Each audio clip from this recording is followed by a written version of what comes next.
Okay, so today let us discuss AdCoder Beginner Contest 171. Let's read the first problem. An uppercase or lowercase English letter will be given as input. If it is uppercase, we have to print A. Lowercase, we have to print small a. So I don't think anyone needs any explanation for this. If you still want to see my code, this is the code.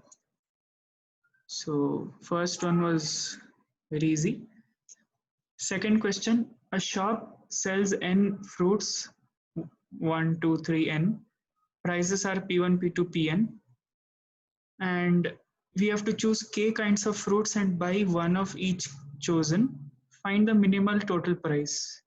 This is also very simple. Just sort the array and sum the first k elements.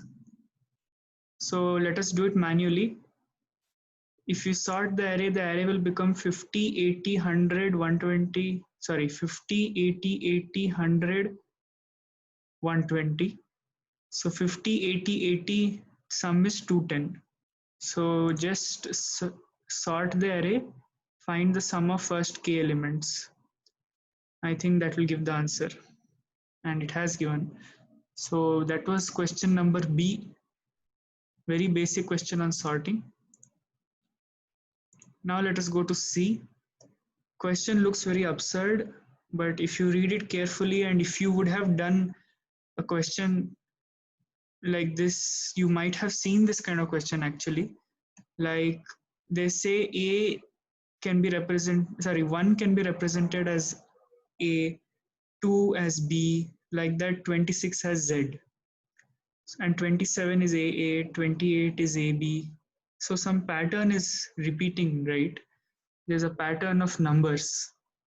And we need to tell the name for N, and N can be very large. But if you look at it, the number, the string length, the final string length will not be more than 10, I think. So we can anyway we're going to use string container, but if you want, you can use character array also. And in character array, I think you can keep max size as maybe 30 or 50, something like that. I think 50 will do good. But basically, what is this question? If you would have solved the question column, Excel column name, Excel number, convert Excel number to Excel column name, some question like that before, this is the same question. So what is the idea? How can we solve this?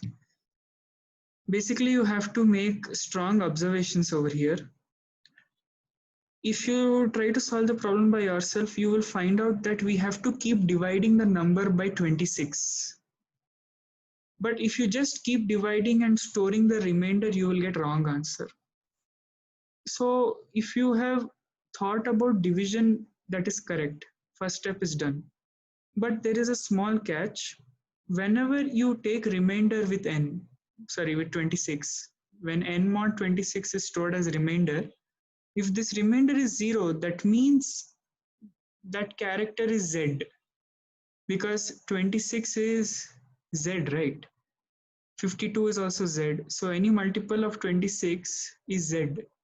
And when you take remainder with that, it will give 0. Over here, this is very important. N should become n by 26 minus 1. Why do we do minus 1? Because with respect to A, Z is 25. In the ASCII, whatever you want to call it, like just the distance between A and Z is 25. With respect to A, Z is 25. So we have to subtract 1 after dividing n by 26 and store that result to n. And this while loop will not last long. It will keep dividing logarithmic time only.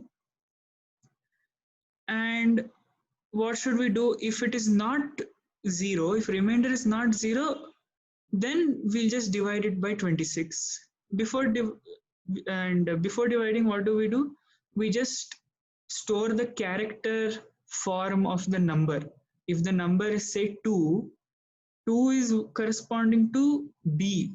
How to store that? 2 plus 97 minus 1. 97 is ASCII of A. So 2 plus 97 minus 1 will be ASCII value of B. And doing typecasting to character, you store this character in the string. Pushback will take constant time, O of 1 time. And in the last, most important thing is reverse the string. You have to do this observation by yourself. It is not so easy for me to explain, but this is the basic funda. These two lines are very important. You might go wrong here. You might get this correctly, but you might have gone wrong here.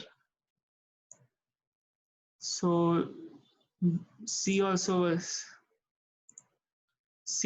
was there, and C was okay only. Now let us see D.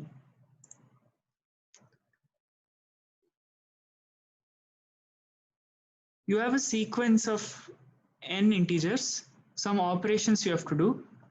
In each operation, replace every element whose value is B with C. So in the array, whichever element has a value B of I, replace it with C of I, and find the sum of all elements after the first operation.